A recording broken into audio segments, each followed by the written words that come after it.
بہت پرانی بات ہے کہ ملک بہارستان کی ایک بستی میں ایک غریب کمہار نصیب بختہ رہتا تھا۔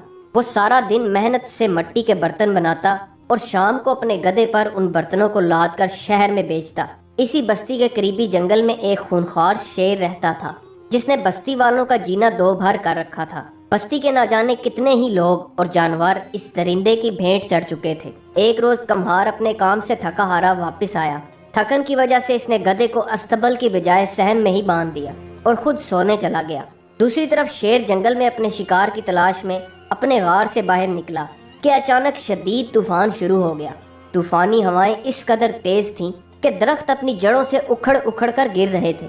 شیر شکار کو تو بھول گیا اور طوفان سے بچنے کے لیے کسی چھت کی تلاش میں بھاگا۔ اسے بستی کے قریب ایک پرانی جھونپڑی نظر آئی جو کہ غالباً خالی تھی۔ شیر اس میں داخل ہو گیا اور وہیں سو گیا۔ دوسری طرف تیز بارش کے شور سے کمہار کی آنکھ کھل گئی اور اسے اچانک یاد آیا کہ اس نے تو اپنا گدھا درخت کے نیچے باندھ دیا تھا۔ وہ بیچارہ تو بارش میں بھیگ رہا ہوگا، تو وہ فوراً جھونپڑی سے باہر نکلا تاکہ گدھے کو بارش سے بچا کر استبل میں لے آئے۔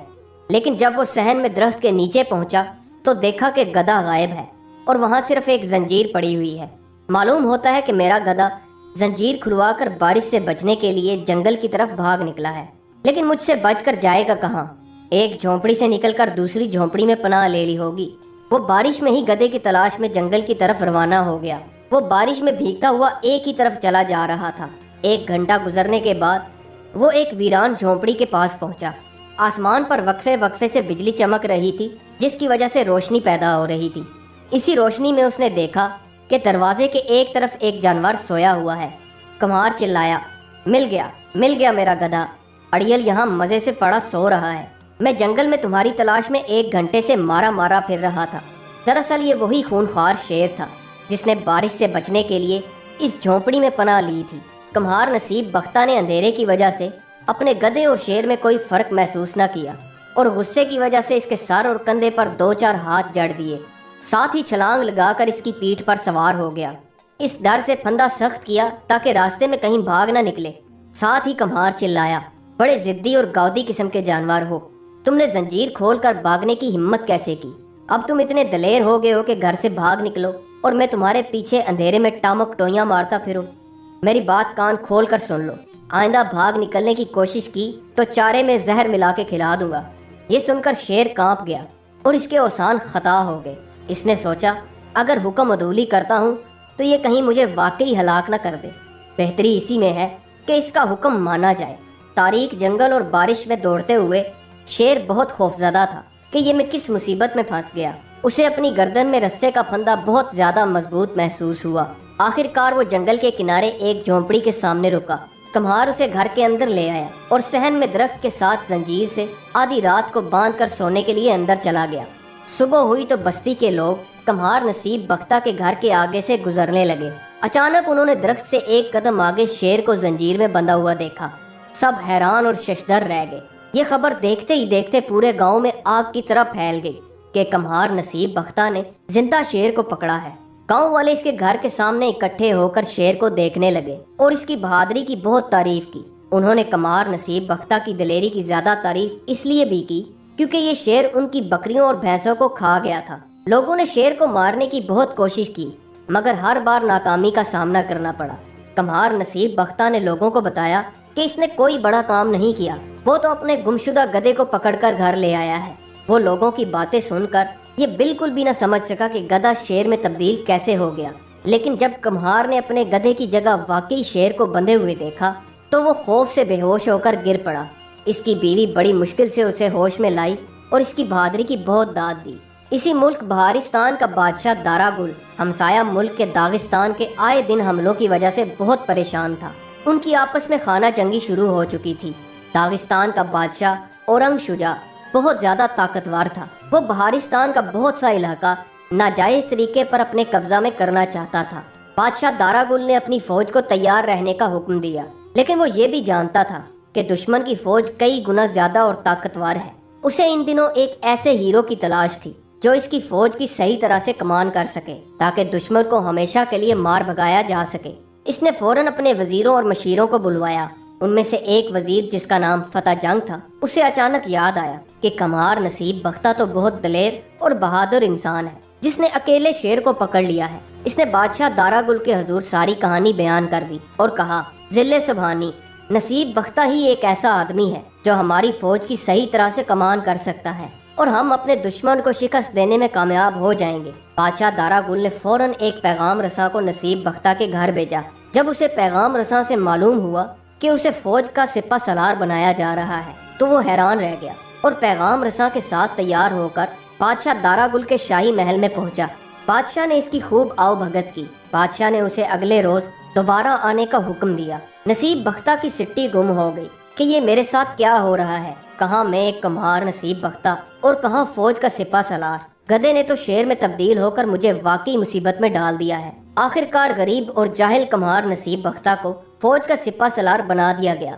اس نے تو کبھی خواب میں بھی تلوار نہیں اٹھائی تھی اور نہ ہی کبھی گھوڑے پر سواری کی تھی۔ وہ گھر آیا تو شیر پر برس پڑا، تم گدھے سے شیر کیسے بن گئے؟ یہ ساری مصیبت تمہاری وجہ سے آئی ہے۔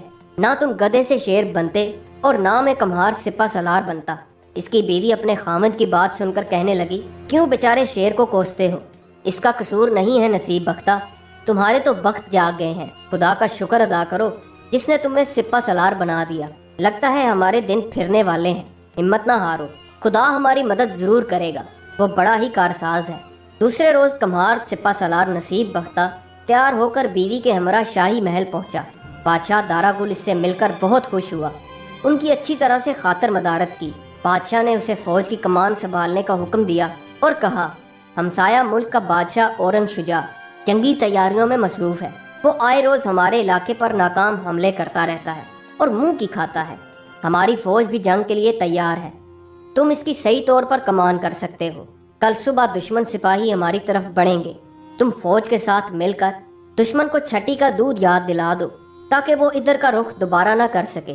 کمہار سپہ سالار نصیب بختہ اور اس کی بیوی کے رہنے کے لیے بادشاہ دارا گل نے ایک شاندار مکان تیار کروایا۔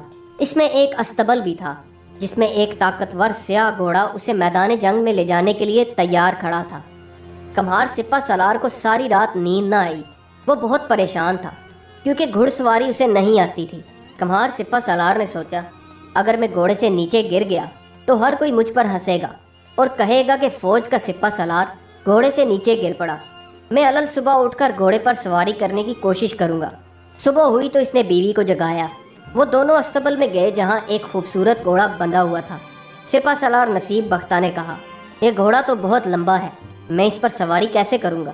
اس کی بیوی نے مشورہ دیا، یہ میز گھوڑے کے قریب کر لو اور اس پر پاؤں رکھ کر اس کی پیٹھ پر سوار ہو جاؤ۔ کمہار سپہ سالار میز کی مدد سے گھوڑے پر چڑھنے کی کوشش کرنے لگا۔ کافی دشواری کے بعد وہ گھوڑے پر چڑھنے میں کامیاب ہو گیا۔ اس نے محسوس کیا کہ ذہن میں پھسلن بہت ہے۔ میرے دونوں پاؤں رکابوں کے ساتھ باندھ دو، کہیں ایسا نہ ہو کہ میں راستے میں ہی گر جاؤں۔ اس کی بیوی نے کہیں سے رسہ تلاش کیا اور خامد کے پاؤں کو رکابوں سے باندھ دیا، پھر رسے کو گھوڑے کے نیچے سے لے جا کر دونوں رکابوں کو ایک دوسرے سے باندھ دیا۔ کمہار سپہ سالار نصیب بختہ کی بیوی نے ایک کمال یہ دکھایا کہ اس نے خامد کی کمر کو رسی سے اچھی طرح لپیٹا اور اسے ذہن کے ساتھ باندھ دیا تاکہ وہ گر نہ جائے۔ کمہار نصیب بختہ نے کہا، اب میرے ہاتھ بھی گھوڑے کی گردن سے باندھ دو۔ منہ زور گھوڑا استبل سے باہر نکلنے کے لیے بےتاب تھا۔ اس سے پہلے کہ کمہار کی بیوی اس کی گردن سے رسہ باندھتی، گھوڑا اچانک اچھلا اور باہر نکل گیا۔ اب صورتحال یہ تھی کہ کمہار نصیب بختہ گھوڑے کی پیٹھ پر ایک بوری کی مانند بیٹھا ہوا تھا۔ وہ صرف رسوں کی مدد سے نیچے گرنے سے بچا ہوا تھا۔ اس نے گھوڑے کی گردن کو مضبوطی سے پکڑ رکھا تھا۔ وہ خدا سے گڑ گڑا کر دعا مانگ رہا تھا، اے میرے خدا، تو نے مجھے کمہار سے فوج کا سپہ سالار بنا دیا۔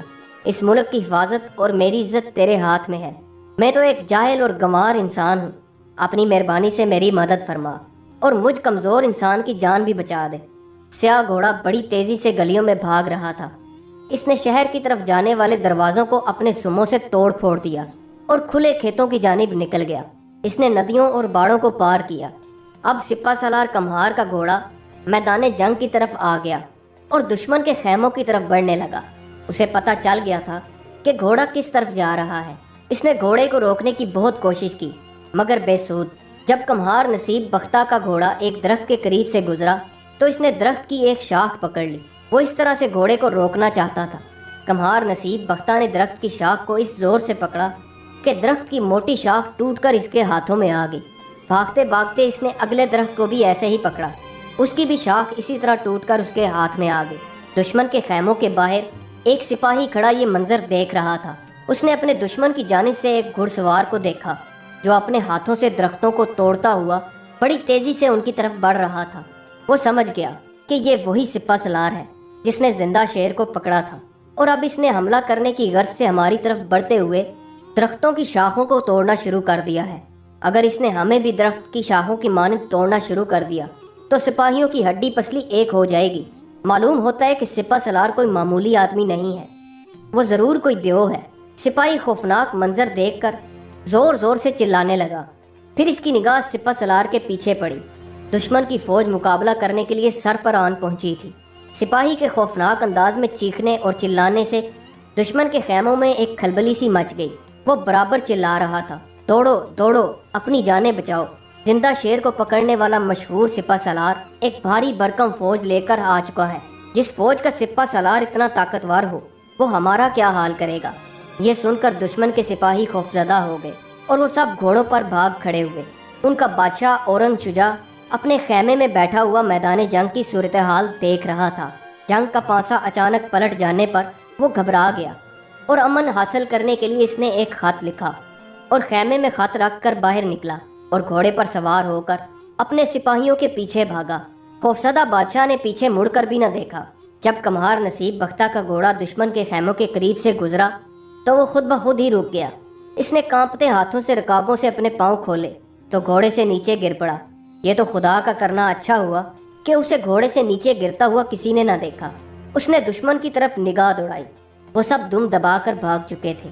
وہ بادشاہ کے خیمے میں داخل ہوا تو اس کی نگاہ ایک خط پر پڑی جو اس نے جیب میں رکھ لیا۔ کمہار سپہ سالار نصیب بختہ پیدل ہی گھر کی طرف روانہ ہو گیا۔ راستے میں لوگوں نے اسے دیکھا تو وہ ادب سے جھکنا شروع ہو گئے۔ جب وہ گھر پہنچا تو اس نے بیوی کو جیب سے خط نکال کر دیتے ہوئے کہا، یہ خط بادشاہ دارا گل کے پاس شاہی محل میں لے جاؤ، اور ہاں بھلی مانس، ایک بات میری اچھی طرح سن لو، خدا نے ہماری عزت رکھ لی ہے، میں اپنی آئندہ زندگی میں گھوڑے کی پیٹھ پر کبھی نہیں بیٹھوں گا۔ خط بادشاہ کو دے دو، اس میں کیا لکھا ہے یہ تو میں نہیں جانتا، ہاں بادشاہ کو یہ ضرور بتا دینا کہ دشمن ڈر کر بھاگ گیا ہے اور واپس ہمارے ملک کی طرف کبھی میلی آنکھ سے نہیں دیکھے گا۔ میں اب سونے جا رہا ہوں، میرا جوڑ جوڑ ہل گیا ہے، گھوڑے نے میری ہڈی پسلی ایک کر رکھی ہے۔ کمہار سپہ سالار نصیب بختہ کی بیوی خط لے کر شاہی محل کی طرف روانہ ہو گئی۔ جب بادشاہ دارا گل نے دشمن بادشاہ اورنگ شجاع کا خط پڑھا تو اس نے اپنے نئے سپہ سالار کی بہت تعریف کی اور کہا، آپ کا خامد اس وقت کہاں ہے؟ کمہار کی بیوی بولی، حضور والا وہ بہت تھکا ہوا ہے اور گھر میں آرام کر رہا ہے، آپ کا حکم ہو تو میں اسے جگا دوں اور آپ کی خدمت میں بھیج دوں۔ بادشاہ دارا گل نے کہا، نہیں، اسے اب جگانا مت، آرام کرنے دو، صبح ہمارے پاس بھیجنا، ہم اسے انعام سے نوازیں گے۔ کمہار کی بیوی بولی، جی بہت اچھا جناب، اور وہ وہاں سے چلی گئی۔ صبح ہوئی تو کمہار سپہ سالار نصیب بختہ پیدل ہی گھر سے روانہ ہو گیا۔ گلیوں میں لوگ اس کے استقبال کے لیے رنگ برنگی جھنڈیاں لیے کھڑے تھے، وہ خوشی کا بھرپور اظہار کر رہے تھے۔ وہ یہ جانتے تھے کہ اس سپہ سالار نے دشمن کو مار بھگایا ہے۔ ہمارے سپہ سالار میں کتنی سادگی ہے، گھوڑے پر سوار ہونے کی بجائے پیدل ہی شاہی محل جا رہا ہے۔ لوگ ایک دوسرے سے باتیں کر رہے تھے۔ کمہار سپہ سالار نصیب بختہ شاہی محل میں پہنچا تو بادشاہ دارا گل نے اسے بڑی عزت سے اپنے قریب والی کرسی پر بیٹھنے کا شرف بخشا۔ وہ دونوں کچھ دیر آپس میں باتیں کرتے رہے۔ اس کے بعد بادشاہ دارا گل نے اسے ڈھیروں انعام سے نوازا۔ ملک میں امن ہو گیا، لوگ خوشحال ہو گئے۔